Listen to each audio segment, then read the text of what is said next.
Welcome to this our inaugural attempt at introducing engineers everywhere. So, we are going to be talking to engineers, not just electrical engineers, but engineers of all types.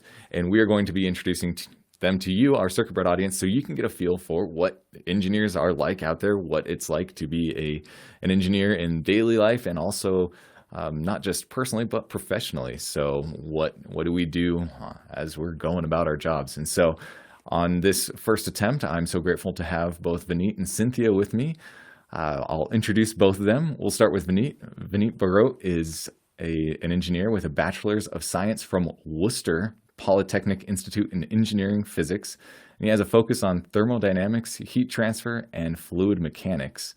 He has a Master of Science from the University of Wisconsin-Madison, which is much easier to say than Worcester, in mechanical engineering. And he currently works as a technical support manager at Sager, focusing on thermal applications. And one random fact about Vineet is that he loves to play both beach and inside volleyball. Cynthia Sixco, who I'm also hoping I'm pronouncing that perfectly, she got her Bachelor of Science in Mechanical Engineering from the City University of New York City College and currently works as the Assistant Manager and Design Engineer for EBM Pabst, with experience in the electrical and electronic manufacturing industry, working with thermal system designs using multiple different CAD programs. And kind of a random fact about Cynthia is that she plays classical guitar, lute, and does archery. And I was thinking about you, Cynthia, the other day. We went over to a friend's house and we did some archery. They literally, you can sit on their front porch and just shoot arrows into their yard where they have a bunch of hay bales set up in targets. And we did that last Friday afternoon with some friends. It was really random. And I thought about you with your archery set and your hood and all of that. So, and is that something, were you able to go shooting recently? I did not. It was raining like crazy that day, that weekend. So that's not good for. I will slip and fall and not have a good time. So I decided not to that day.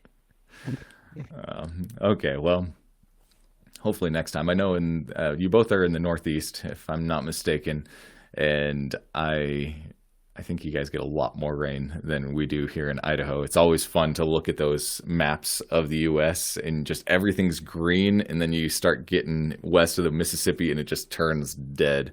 It's like, yes, that's where I live. So I'm glad that at least you're getting enough rain for it to be green and beautiful.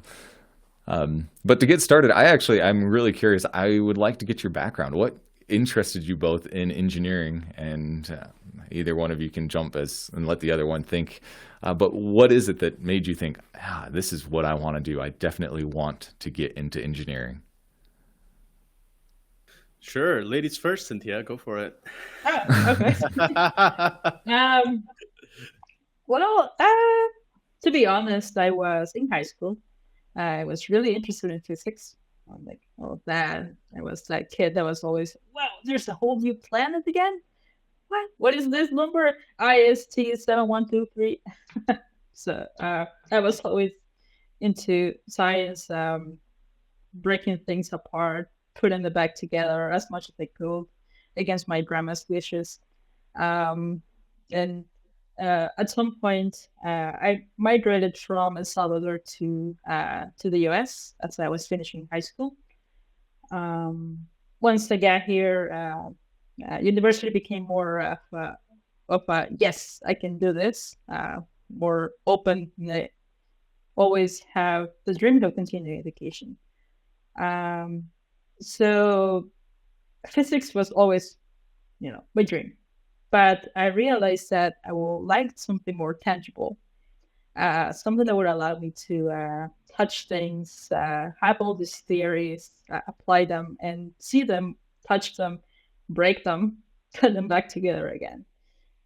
So that's how I decided to get into mechanical engineering. It was something that would allow me to do this for fun and get paid while doing it.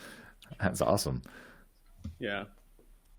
I'd say my story is somewhat similar. I was never a big hands-on person. I didn't break a lot of things, Cynthia. So that's different, but I was definitely with you in terms of physics. Taking AP physics courses in high school was just fascinating. I think it was my favorite class of all time in high school, and so I decided to keep studying physics in my undergraduate degree. And about 3 years into it, I was just trying to take some other courses, trying to just broaden out a little bit. And I took a course on heat transfer, and I was like, this has a lot of the same kind of analytical, in thermodynamics, has a lot of similar analytical framework around it, but with practical, things you can do with it. And going from physics, thermodynamics I would never say thermodynamics is easy, because it's not, but just studying quantum mechanics and then going to thermodynamics, it seems at least on the same level, if not just a little bit easier. And so it kind of gave me an edge in some ways in working through those problems.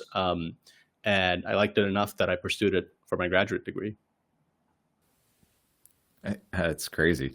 It's kind of funny because I have my undergrad in electrical engineering, but my graduate degree is an MBA. So I do wonder, would I have been able to survive a science-based graduate degree, like an MS? And so I'm curious, how was that? What was the transition like going from your undergrad to your graduate?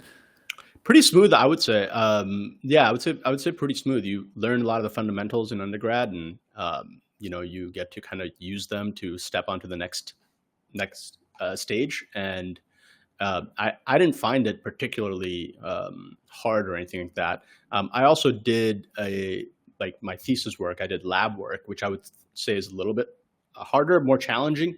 You're kind of working, it's your first foray into kind of divergent thinking. You don't just have a problem that you have to solve. You have, hey, we're trying to figure out how something in this regime, right? And you have to come up with your own experiments. You have to figure out how you're going to analyze something, as opposed to an answer you can look up. So that, I think, was a little bit harder and more challenging than just the next, the 201 or the 401 after the initial courses. Yeah, definitely up the expectations. Okay, we're not just spoon feeding you this anymore. You have to really think this through. Yes, and then you have to write, a full thesis where you go through all of that. So, definitely the most challenging part of grad school, I would say. Yeah, and so I'm just curious, your thoughts on college in general, in the university. Was it something that as youth you're like, yeah, I really like this, and then you get to college and you think, oh my goodness, this is more than I expected? Or was it just an expansion, oh, I love this is exactly what I'm here for, and I love every aspect, I love all my teachers, this is the best thing I've ever done, better than chocolate cake?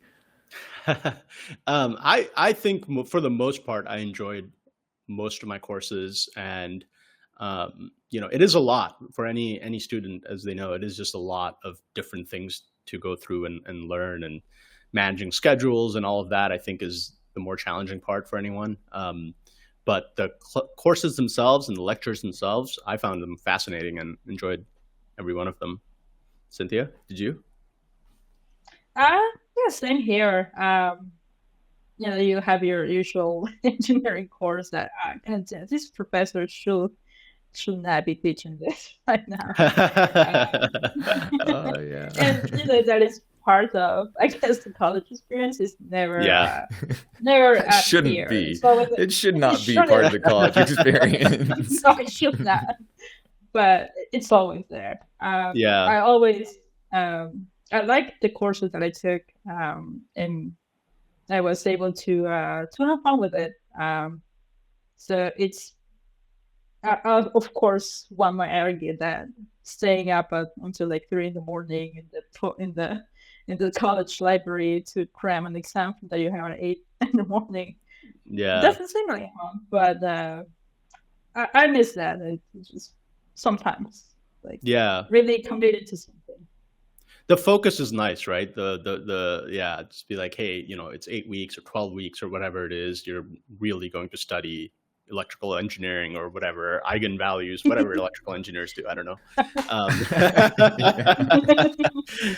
Imaginary numbers and things like that. Kirchhoff's law. There it is. That's the one. Yeah, there we go. There we go. No, I agree. The focus is definitely nice. I know the professors you're saying, Cynthia, it's like that is the one downside to some of the colleges, because many of the professors are researchers. And so you're selected for being a good researcher, or even worse, you're selected for how good you are at writing for grant proposals, even more so than research. And then you're, year 10 into your professorship and you're still using the same material and you're kind of going through it. It's not really the most, not all professors are like this. Most of my professors were very nice. I enjoyed most of them, but I understand what you mean when you say some professors are like, you really don't want to be teaching, do you? You're just here because your boss makes you do it. But I think that for the most, the other advantage into all of these engineering programs is like mechanical, electrical, physics, all of that has been around for many decades. And so I think that makes it a little bit easier in some ways, that it's not like, hey, something came out 5 years ago and you better have, like, if it's computer science or something, you better have professors who are really up to date on the latest stuff. Thermodynamics has been around for 100 years. So you have plenty of textbooks and examples and people doing different things. Yeah. Yeah, that's funny. I've told people that same thing. Like when you graduate with your undergraduate in electrical engineering, you're like up to the 1940s maybe in terms of technology. Right. Yeah. Your embedded classes are an exception to that, but like all of your circuit design and I mean your semiconductor even is like very, very very ancient technology. Maybe some of that's into the 70s, but that's the cutting edge of what you're really getting in your undergrad. And it's kind of funny. I like saying some of that stuff. I know there's going to be people angrily disagreeing with me, but I stand by that statement. That's good. Anger gets you clicks, Josh. So that's good. Oh yeah. Hey, yeah, that's exactly. That's what we're going for. Bring on the hate comments. Rage bait. Yeah, I like it. Yeah. No, my ego is way too frail. I can't handle the sad, mean comments. I'm just like, okay. The one thing I'll say about that though is as I've gotten more experienced in these jobs, I've realized that it's the fundamentals that are the most useful. Whether if you're talking about fans, like if you really understand what pressure, flow, like conservation of mass, conservation of energy, then you're less likely to get tripped up by new technologies, new things that are coming out. Whereas if your understanding is more practical, then if the underlying engineering changes, underlying technology changes, you have to kind of relearn everything from scratch, and you might get confused. Heat transfer, I see that all the time. People get confused about, they'll say things like, hey, we want to extract heat out of this chip. And it's like, you don't really extract heat out of a chip. Like if it's a 10 watt component, I mean, it's putting out 10 watts, it's going to put out 10 watts regardless of how you cool it. The temperature is going to be high. And those are things that I can reliably say because I know my fundamentals well. If it's not because I understand the latest chip technology, Yeah, I totally agree with that. It's like you said, all of our courses, all the fundamentals have been out for decades, years, since, I don't know, Newton's time. So it is, and if you look at it, it's really hasn't changed much, fundamentals wise, right? It's just how it's evolved, how it's interpreted, and how it is applied to new technologies. It's something will vibrate. It's a spring system. It will vibrate in certain ways. No matter if you put in the spring in the 1920s car, or you put it in a new electric vehicle, it will behave in a similar way because of this fundamental part of it. Yeah. So I think it's really important to learn the fundamentals. Sometimes I find myself looking at something and like, this is just Hooke's law. And it's overly complicated from the start, but interesting. Yeah. Do you find do you use things like the Bernoulli principle or anything like that? Do you use other similar fundamental laws in anything that you do that's like fan related? I don't, because I'm more into the solid part of things. So I Okay, deal more with vibrations and harmonics and I see. how things vibrate and break. Yeah, But my other colleagues do deal more with fluid mechanics or aerodynamics engineer. I gotcha. just make sure it doesn't break or move enough. Okay, Yeah. I see. I see. But you're using fundamentals like you said Hooke's law, but like I'm assuming you're not doing differential equations on a paper, but it's helpful to know like here's the dampening and here's the Right. things like that. Okay. Actually, the week before going on vacation, I was struggling with differential equation to set Oh, up really? something on Analysis, trying to find out how can I actually validate this that I'm seeing on the screen. It's a lot of beautiful colors on my simulation, but how do you understand it?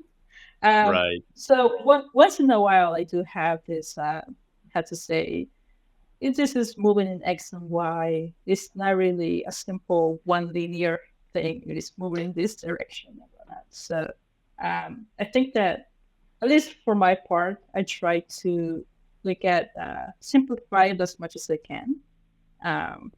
And I'm not a computer. I'm not going to solve this for like an n-dimensional Right. parameter. Yeah. Right. But at least the X and Y I can solve with my limited brain power.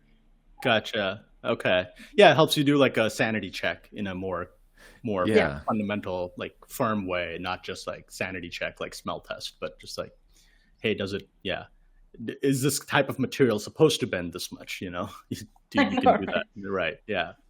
Is this supposed to go like this? No, it's steel. Not really Right. sure it's rubber. Right. Yeah. I think some of the simulation tools are pretty good about checking the fundamentals, but I've found in the past that I've made errors in my inputs and I can't, and I catch my own errors in the inputs if I do a fundamental test like that at the end. Yeah, I did that this morning. That's how I was Okay. setting something up. Yeah. I was setting up a simulation for simple static analysis, and I didn't have the right material. So it was supposed to be steel A532. Where my percentage is wrong, I remember it correctly. And then I said, why is it moving 365 millimeters in the X direction? It's Yeah. steel. And then I used the dummy plastic part that I was from another material. Right. And I'm like, well, that's why it's moving. Okay. But Yeah. simple things like that. If you have the fundamentals, it's as simple as this is a fan. It will rotate. It will have some contact. So you will set up the boundary conditions as such. I'm not saying, this will have this friction coefficient when it's rotating. This bolt produces this much force. It's not. You can simplify it and try to get as close as possible to reality. Right? So it's not more overly complicated. Yeah. Right. Right. It's crazy the fact that you are actually using differentials on a fairly regular basis in your job. It actually makes me think of something in that if I had one regret. No, I have a lot of regrets from my undergrad, but if I had one regret, it was I did terribly in differential equations. I got an A. I got a high A, and that's just because of the way the teacher set up the tests. Like the tests were just, if you did your homework, you could pass the tests. But I walked out of that class feeling like, other than a couple of things, I knew almost nothing. And to this day, if people are like, oh yeah, I have a differential equation, like my heart skips a beat and I just think I'm in so much trouble. I don't even know what to do. And it actually makes me wonder, do you either have like kind of a similar experience, like, this is my one regret, I wish I had done this differently, or I wish I had done something else in your either undergrad or, in your case, Vineet, in your graduate school? I had, yes, fluid mechanics. Specifically, there's portions of fluid mechanics where you had to learn about, there's a set of problems where you learned about like forces of different fluids. So like, let's say you had a spray of jet going on this, like a hypothetical cart on wheels, and you'd have to figure out like, okay, if it's this amount of gallons per minute of spray going through, how much force would be put on this? I never figured out how to do that correctly. And like, no matter how many times I did it, I always got it wrong. And it was one of those like, okay, I'll accept a, you know, a 50 or 40 on this portion of the exam, and just like try to make it up on the other stuff, because I understood the other stuff really well. But yeah, for whatever, I think I missed one lecture or something, and I just never quite figured out how to do that.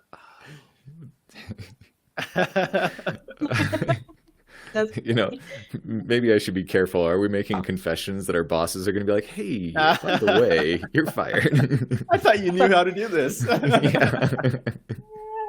No, I think my boss knows what I like and I didn't like. It's all covered for now. For me, it was when I attempted to have a minor in mathematics. I'm really good at number theory, and I really like number theory. But when it came to doing like one part of doing proofs, how you prove this for certain logical things, like I thought it would be well. I took a programming class, and it's pretty much similar of how you prove things. I know how to prove things, but more of a strict kind of way of saying this, thinking more. If I say this, it has consequences to prove or the point that I'm trying to do. I wish I could have spent more time trying to learn how to prove things better. But I got a B plus in that. Hey, Sure that's how, good. but I did. That's great. Hey, we'll take those. Yeah. It's not a regret, but I often say I got 2 C's in my undergrad, and I didn't deserve either of them. One of them I thought I should have gotten higher. The other one, I think the professor's just like, I'm tired of seeing you in my office. I'm just going to pass you so I never see you again. And that was electromagnetic theory. But yeah, it's tough, like, okay. tough stuff for sure. Yeah.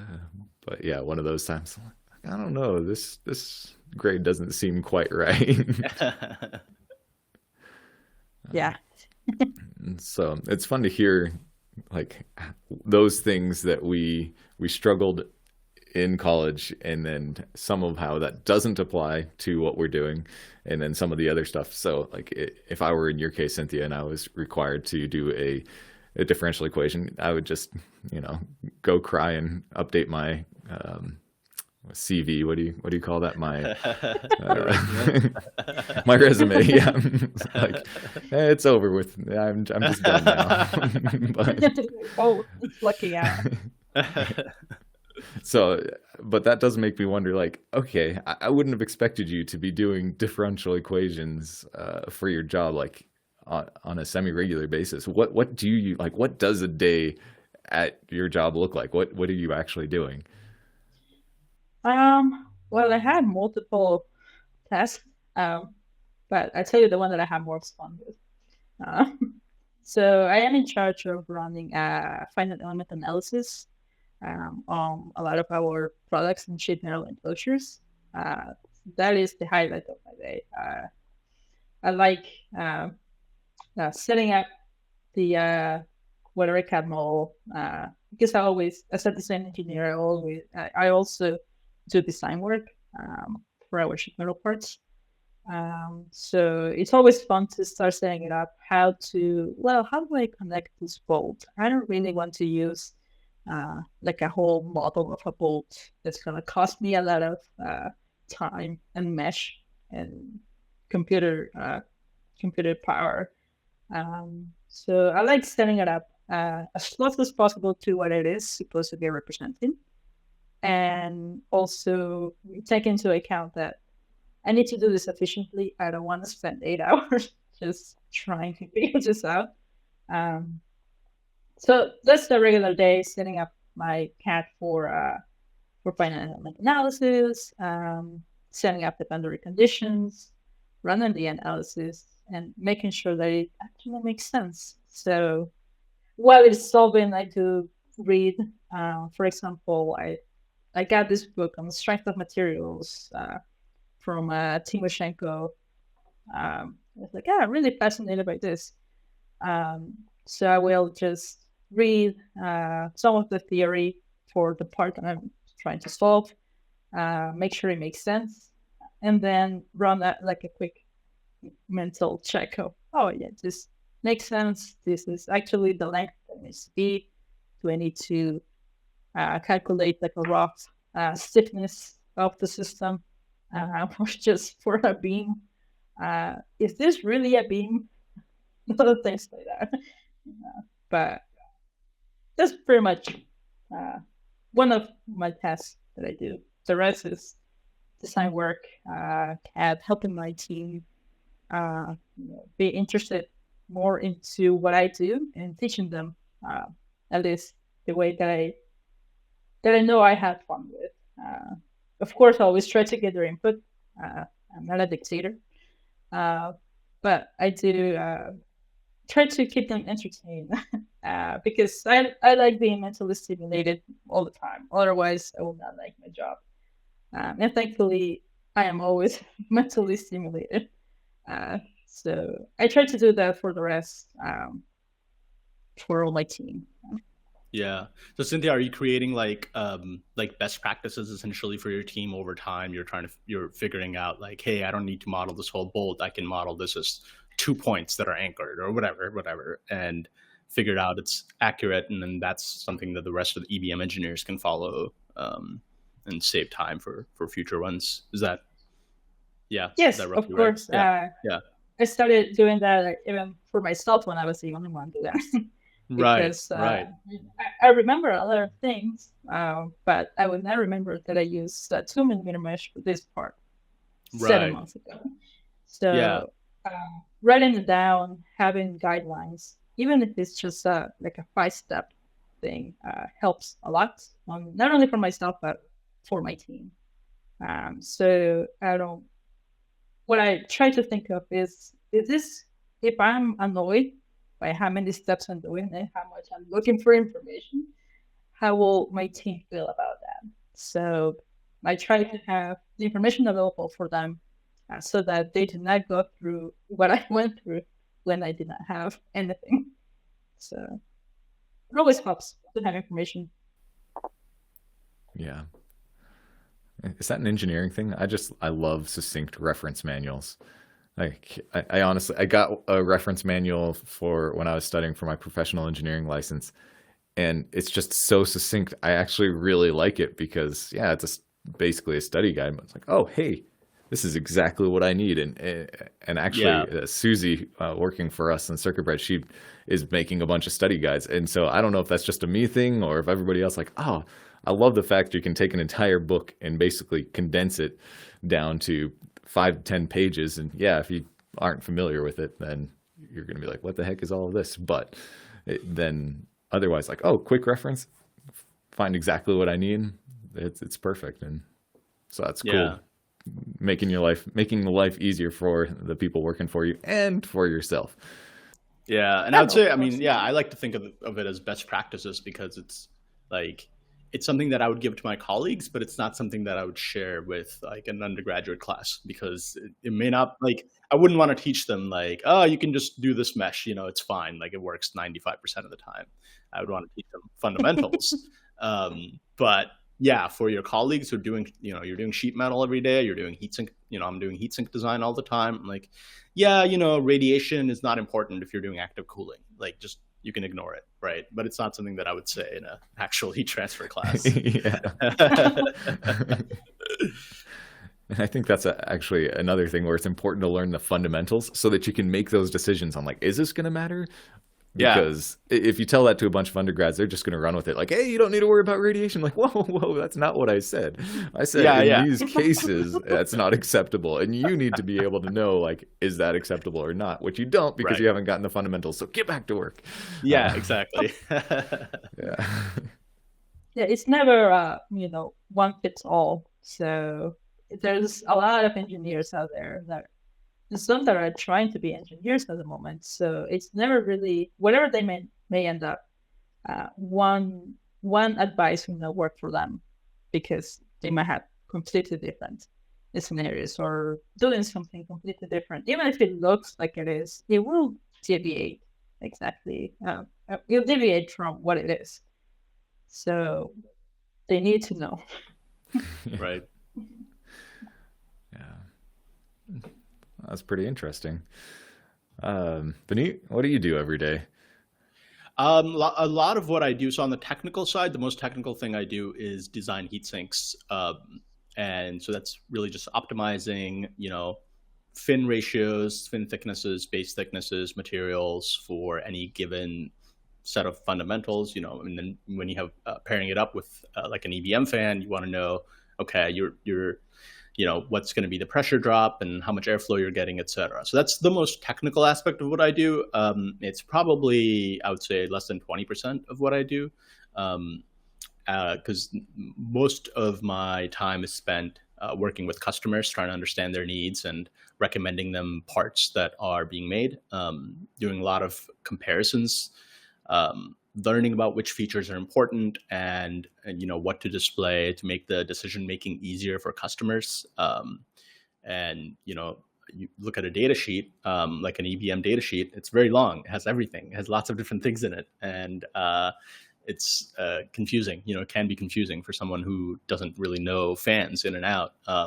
So putting that in a simple table, or like EBM has the Fan Scout, for example, that kind of does a similar thing. But even Fan Scout, I find to be relatively complicated when you look at it. It has a lot of like efficiency numbers and blah, blah, blah. And so just like simplifying that and comparing like, this fan versus that fan or this heatsink versus that is a lot of what I do. And I try to think about what can help customers make decisions upstream of their designs, because a lot of times, when you go to a FAE at a supplier's, they'll want to know, they'll have a list of questions. They'll want to know, what is this X 1, 2, 3, 4, 5, 6, 7?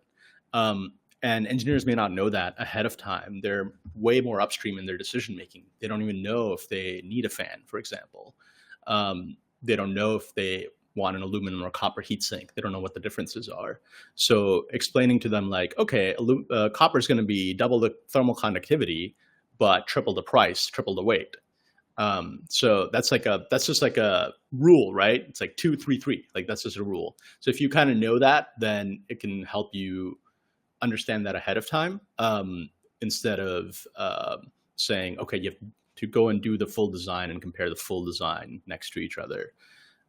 And same with products. Like people don't know, like let's say it's a thermal interface material and you want to know, should I use a thermal grease or should I use a phase change material on this heatsink?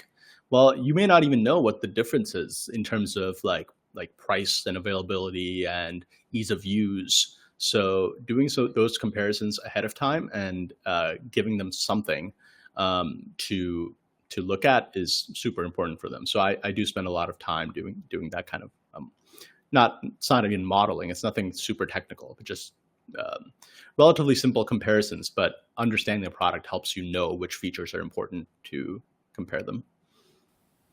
It almost seems like it's an educational role.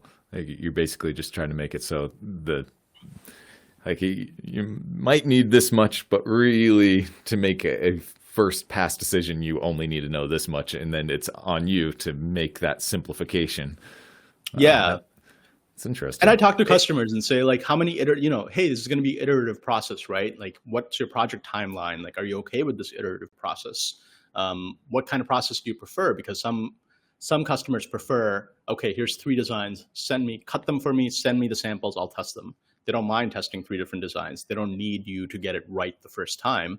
Whereas other customers need you to get it right. They need you to do the modeling, give you the best solution, and there should be like a 95% chance that it works correctly the first time. Maybe small changes. So understanding what the customer is doing, super important. That is pretty interesting. I do think it's funny how, I don't know about you two, but when I started working on my engineering degree, I went in with this mental thought of, okay, when I graduate, I'm going to be doing design work. I am going to be making products that are going to look like this, and I'm going to be doing the circuit design and the embedded portion.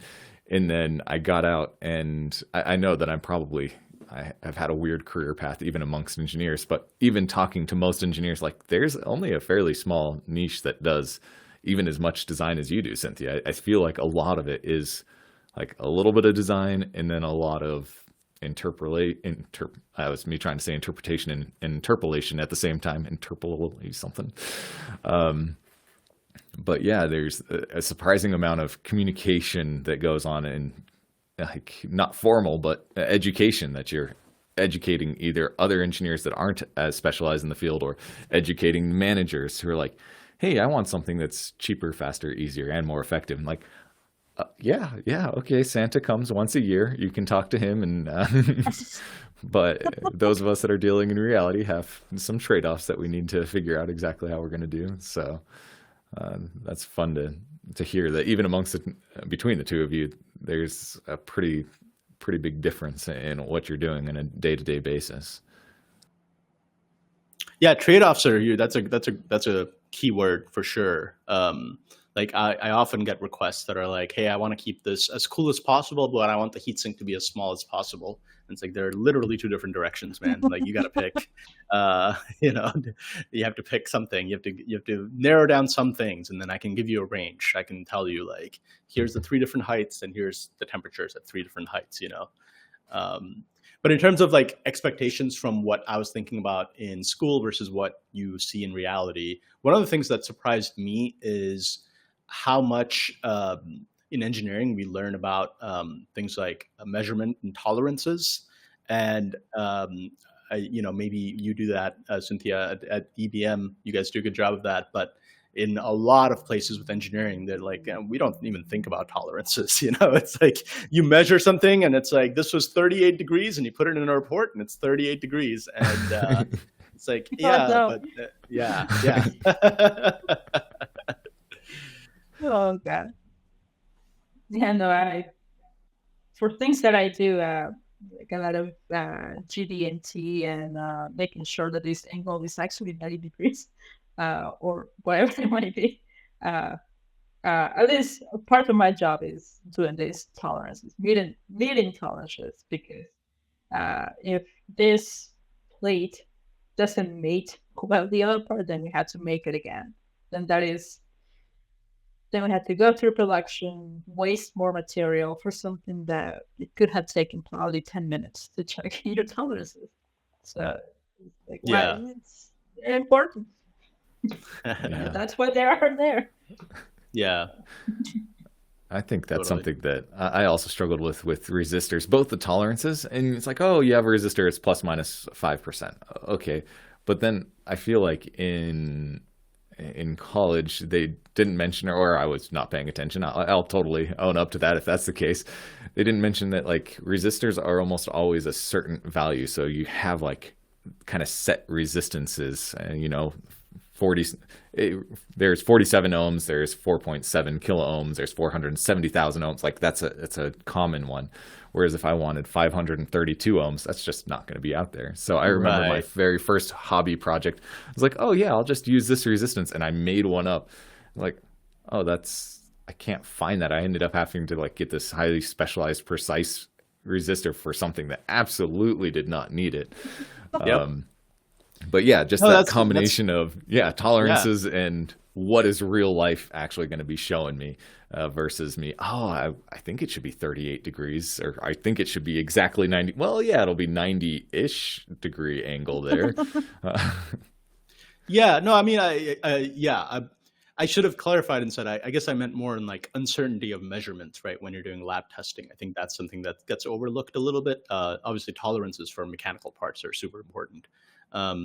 And that might be flipped where like in college, you don't learn about tolerances as much. And then in real life, it's like the most important thing in the world. But to your point about like resistors being different specific values, right? Like that's something, if you don't know about it, you might pick an arbitrary resistance value, and it is arbitrary, right? Like our industry could totally, well, maybe not for resistors, I'm not sure, but like for fans, for example, somebody doesn't know, they might put a 48.5 millimeter square fan as a design. And it's like, don't do that. It's like fans come in 40, 60, 80 millimeters, like use those. If you stick with those, that you're going to have a much better time finding the one that's going to work for you than if you pick an arbitrary length fan. And those are things that are like, part of the education is just like teaching about what is available. What are you going to have an easier time finding and replacing, and and not having to make a custom 10,000 part piece for like a 48 millimeter fan. Yeah. Yeah, like even for screws, right? We have this. There's a set. There's a pitch for the thread. There's sizes already available, so you don't really have to reinvent the wheel, right? For placement. Right. So, but I think that in the undergraduate world, you're not really exposed that much unless you have specifically a manufacturing class that tells you, these bolts are for this, and there's metric, and then there's English system, and who knows how many other systems there are. Yeah. But I think that if you're not really exposed to it, then you don't know, and you think that you can customize everything.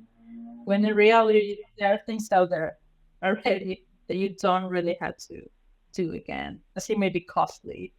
Even if it's true, you had to pay per tool for that. So you had to go back and forth with the engineers of whoever the vendor is. I wanted like this. I wanted this finish on it. Oh, we don't really have this finish here. It was going to cost you more because we'll be importing it. Things like that. Gotcha. Yeah. Maybe a good undergrad class would be where they open up McMaster.com on the the lecture. Every third lecture is like, we're going to navigate Sager.com and McMaster.com and go through like what is actually available. Yeah. That's funny because as you guys were talking about that, I was thinking, I just don't know if I would have been smart enough to understand that in that context. Or I'd just been like, what's going on? I'm just still struggling so much with the fundamentals here that it takes a while that later like, oh, okay, now that I'm actually doing this, I can learn from my own mistakes.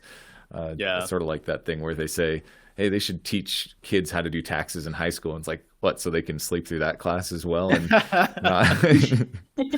so I do think there's a lot of value in that, but I do kind of wonder if me as an undergrad would have been like, what's the point of this? And then once I graduated, I've been like, oh, that's what they were trying to tell me. Okay, I get it now. Yeah.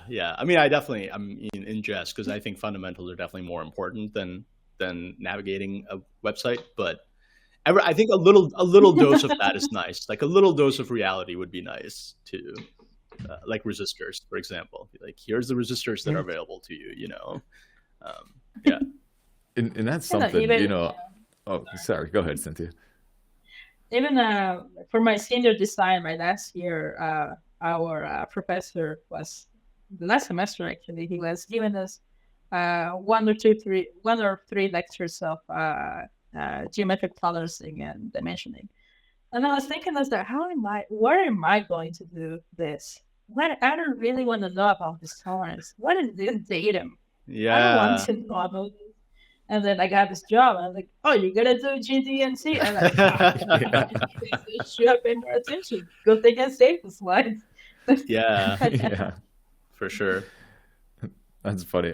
I mentioned earlier that I regret my entire differential equations experience, but there's actually another thing I regret, and that's that I never really did any outside projects. Like I never did micromouse. There's actually an avionics club that needed help with electronics, and I was friends with the guy that headed it up, and he asked me, and I was like, no, I'm too busy. And now I regret that because I feel like that's where you get that sort of practical experience as an undergrad. And it, like all of the applicable stuff, you're like, oh, this makes sense. This is Oh yeah, and you're on McMaster, and you're on Sager, and you're actually finding this stuff, and that's when you are in a safe area, and you're not spending a huge amount of money. You're learning about those more real life applications of what you're going to college for. Mm-hmm. Totally. Yeah, absolutely. Oh man. So I am kind of curious since I'm an electrical engineer and I have never worked with a thermal engineer directly. Have you two had to work with electrical engineers directly in your job? Yeah, absolutely. I do all the time.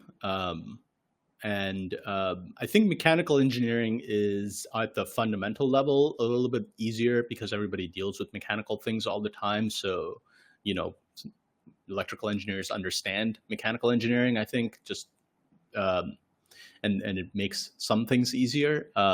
Other things like, you know, maybe GD&T tolerancing that get a little bit more complicated and they're not sure of. But for the most part, I've found electrical engineers, you know what they're doing and want to learn about the mechanical side of things or already know about it from their experience. And it's only when, you know, they're not quite sure about the trade-offs, like I was mentioning, that can be a little bit frustrating sometimes. But other than that, I found, yeah, I work with mostly electrical engineers, more so than mechanical, and for the Interesting. most part, it's a good collaborative experience. You were much nicer than I was expecting. I was actually going to ask, like, what's the most frustrating thing about working with electrical engineers? Like, the thing that you wish you could grab them by the lapels, like, I've told you so many times. Yeah, it's usually heat sinks, like especially natural convection heat sinks with no fans. Unfortunately, there's an optimal heat sink for any natural convection area, and there's no really improving it.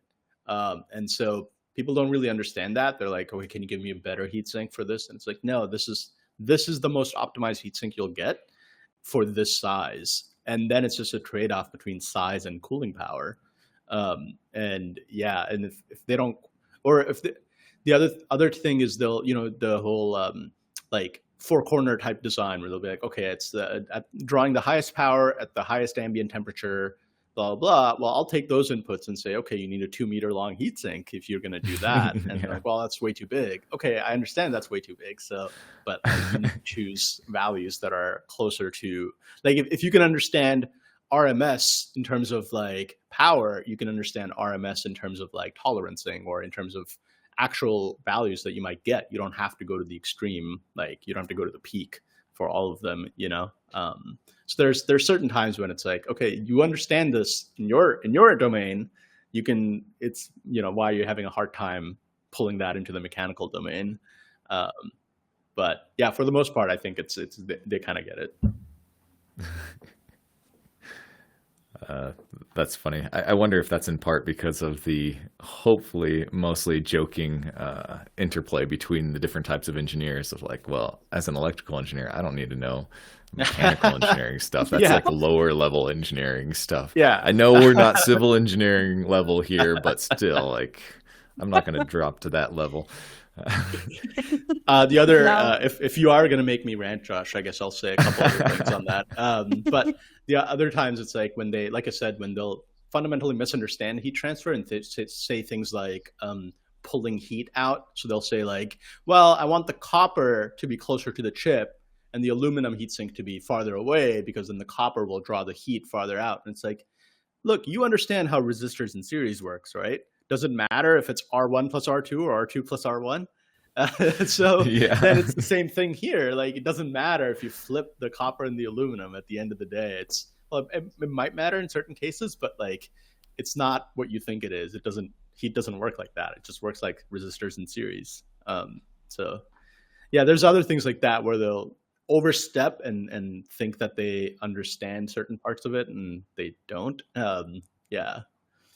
And I love how you made that into an electrical engineering thing that we can understand, because when you said that, I was like, I kind of wonder if that's like resistors in series. And then you're like, yeah, Yeah. it's, you switch the resistor. It doesn't matter. You're going to have the same current flow through them, whether or not they're in series this way or this way. Yeah, Like, exactly. oh, yeah, that makes a ton of sense. That is funny though. That term pulling out. I wonder if we all also have our little are little things that just annoy the heck out of us. Like it drives me crazy in any movie, any book or whatever. It's like he had 20,000 volts running through him, and everybody at CircuitBread knows I complain about this. It's like voltage is across, current is through. You don't have 20,000 volts running through anything. It doesn't. That's not how that works. That's not how voltage works. And Vineet's like, you don't pull heat. Dang it! You just. That's funny. Yeah. Cynthia, are you more reasonable and rational? I think I'm sweating now just thinking about people Oh, trying to.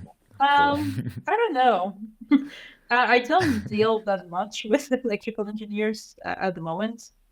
At some point, I did only for to see what frequencies will resonate with my parts.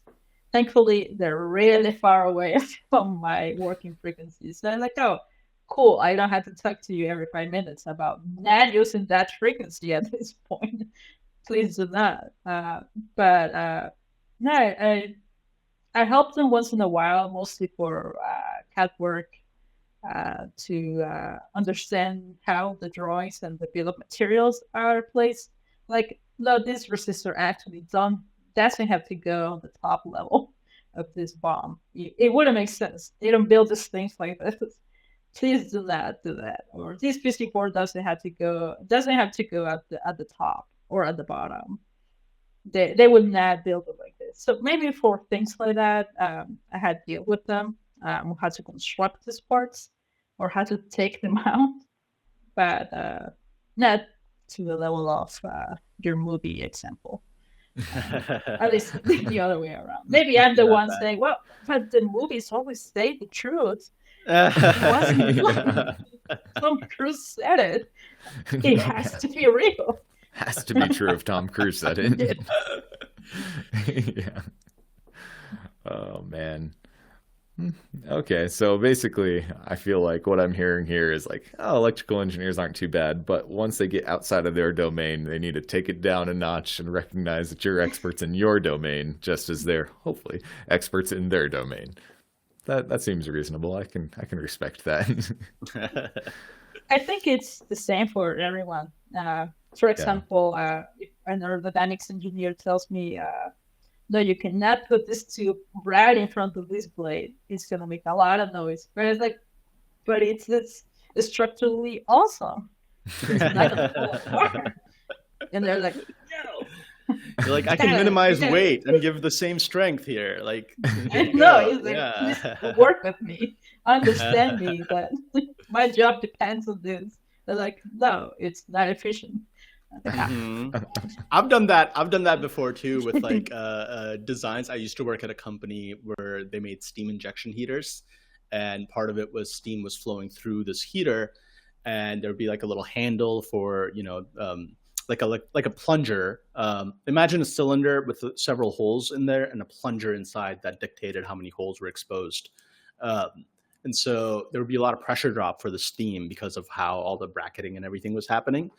And I would go in and be like, I have an idea for you. Make this bracket at an angle and make it circular. And manufacturing engineers would just look at me like, how are we going to machine this? Like, what are you talking about? I was like, no, this gives the least drag coefficient. We should do this. And they're like, there's no way. Go out to the machine shop and try to machine this in a 3-axis mill or 4-axis mill. I'm like, it's okay, so I'm out funny of my because depth I here. had the same thing.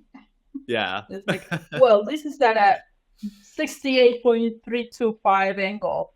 Can you just do it? Can you measure it? And like, no, we cannot. Like, no. We can't. Like, oh, fine, I guess I'll put it as a whole number.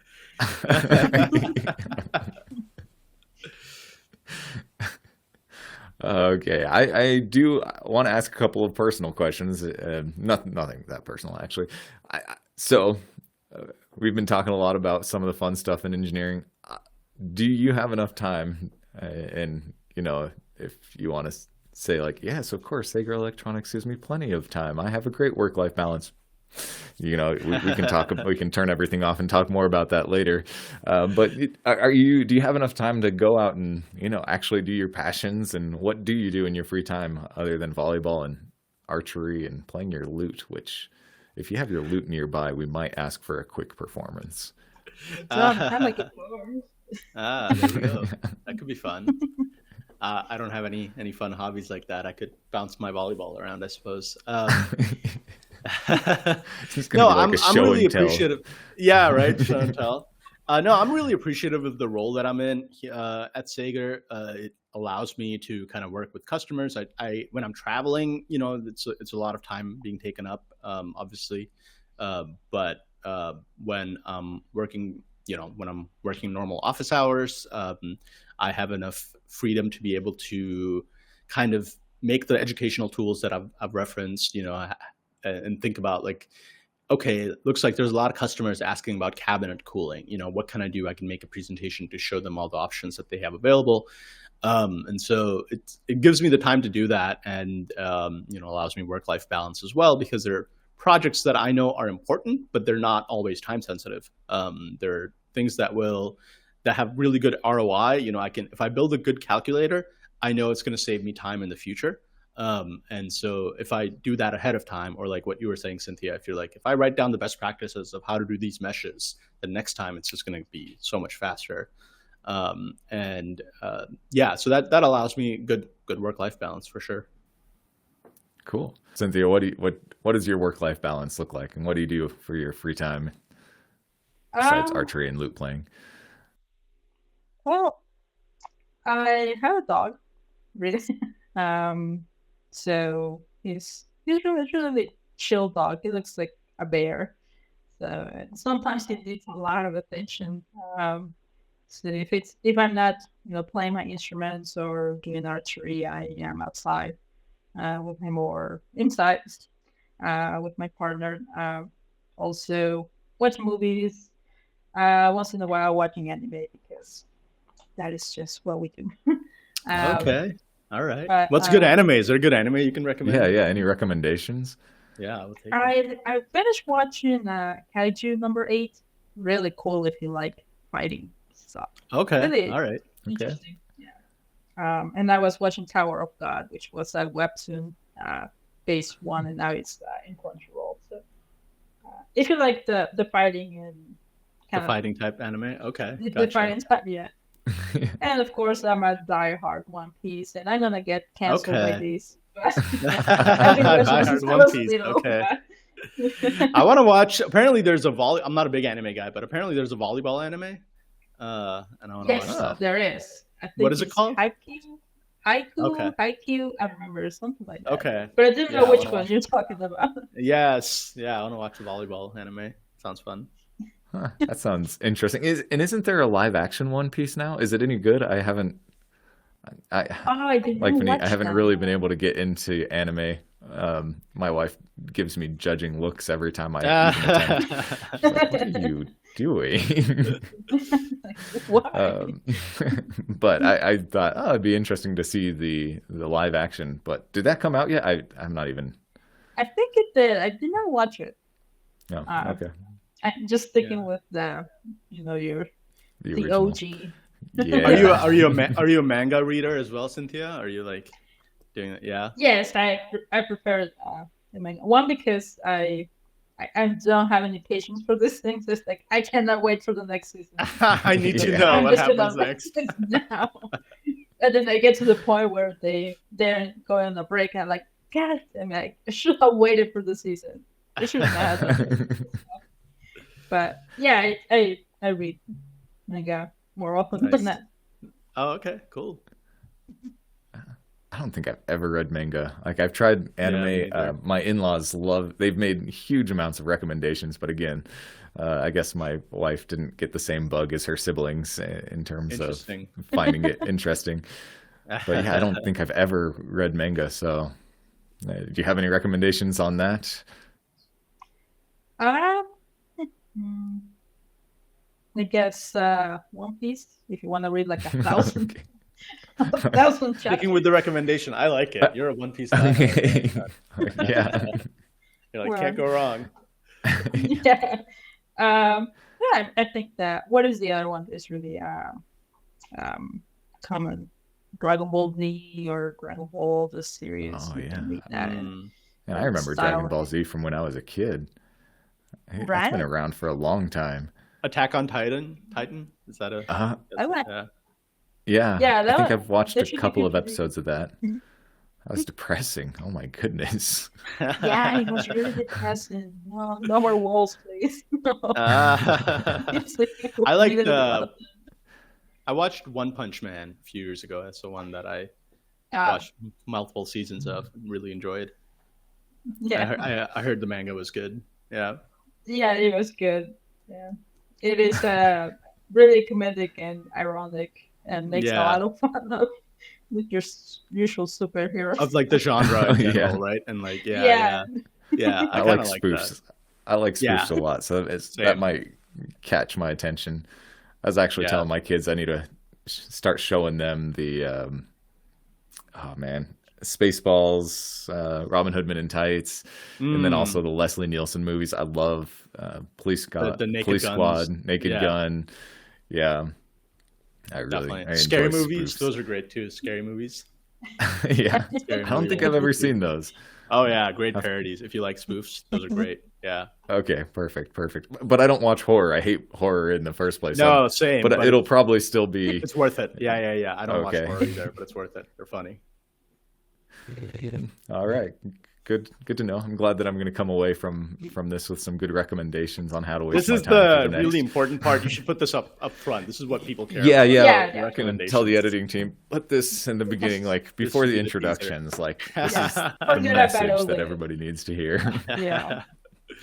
Who wants to know about GD&T tolerancing? I mean, we want to know about manga. It's not necessary. So what sort of anime do engineer? Oh, that's what we're going to title this. What sort of anime do engineers watch? Yes. Definitely going to get some clicks there. Trying different Absolutely. tactics. There's the rage bait, and now there's the other types of clickbait.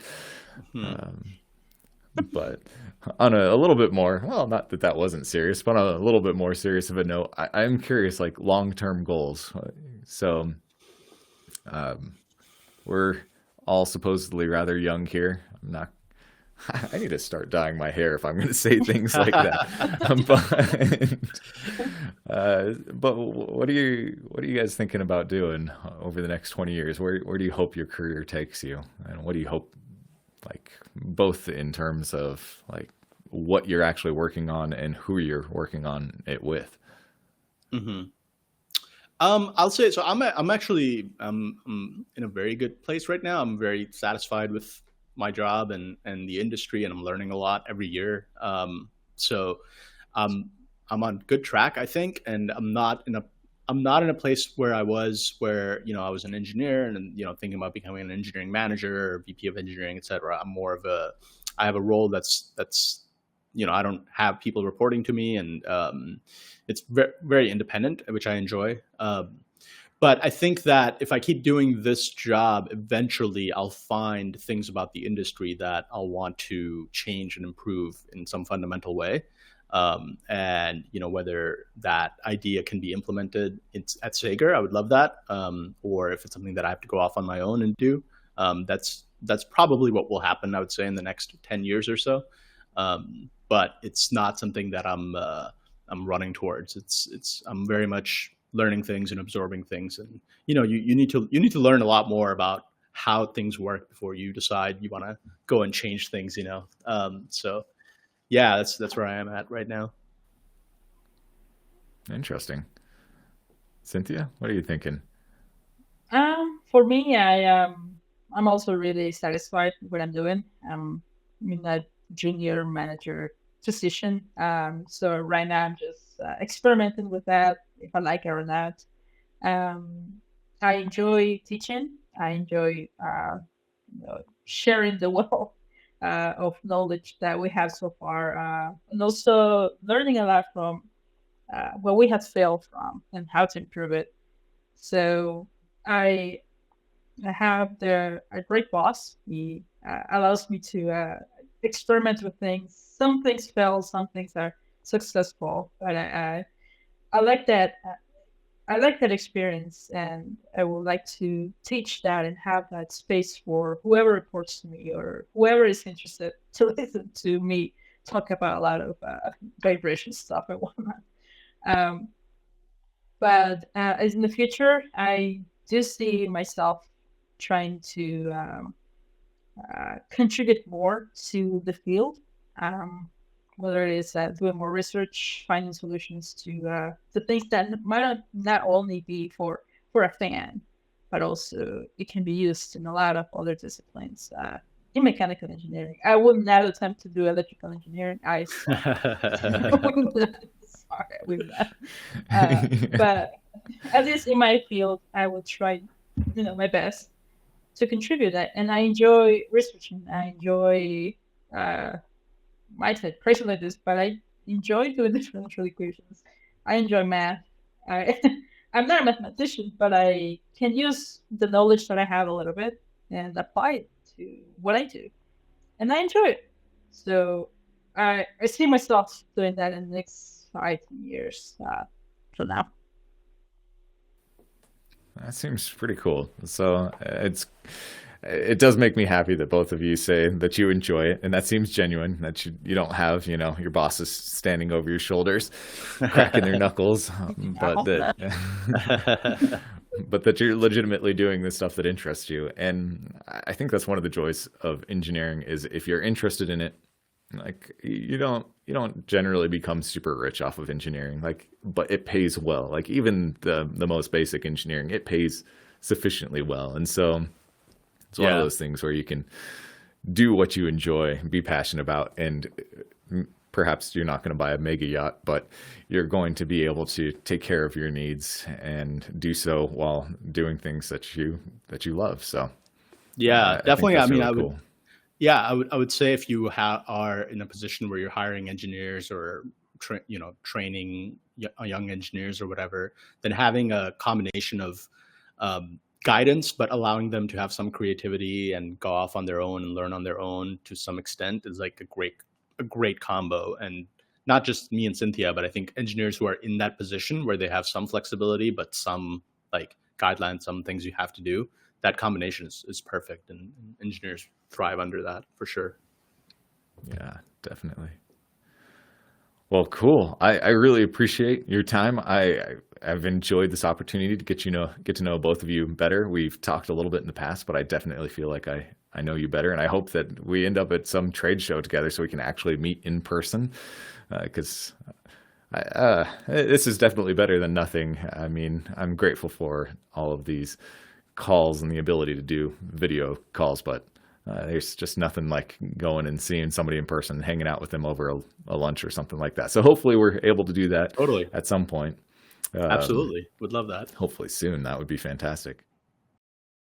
So want to thank Vineet and Cynthia for joining us, and for everybody that has stuck with us through to the end. We also want to thank Sager and EBM PAPS for allowing us to take some of their valuable time to join us. I really found this insightful, and I hope that you did as well, so you can see what it's like to be an electrical engineer or what it's like to be a mechanical or thermal engineer, and the interaction and the interplay between the three.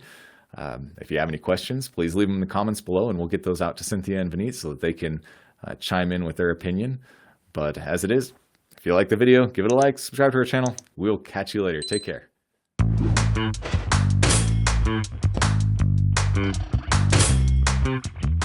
Hey, we hope you enjoyed this video. Did you know that CircuitBread.com does more than just tutorials? Besides tools, textbooks, and other things, we host an ever-growing library of math and electronics-related equations and glossary terms. Don't have the entire table of integrals or Faraday's second law memorized? We gotcha. Go check them all out.